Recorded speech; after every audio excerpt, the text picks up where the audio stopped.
on Mount Monadnock, Vermont. Yeah, it is just beautiful up there.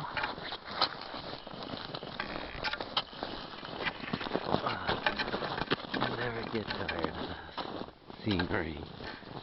It's just a winter wonderland. Snow is pretty deep. Probably like 5 feet deep.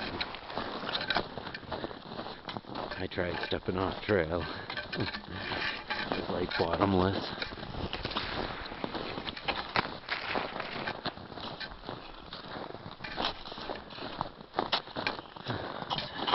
16 degrees on this March 28th on top of the tower. Little breeze blowing.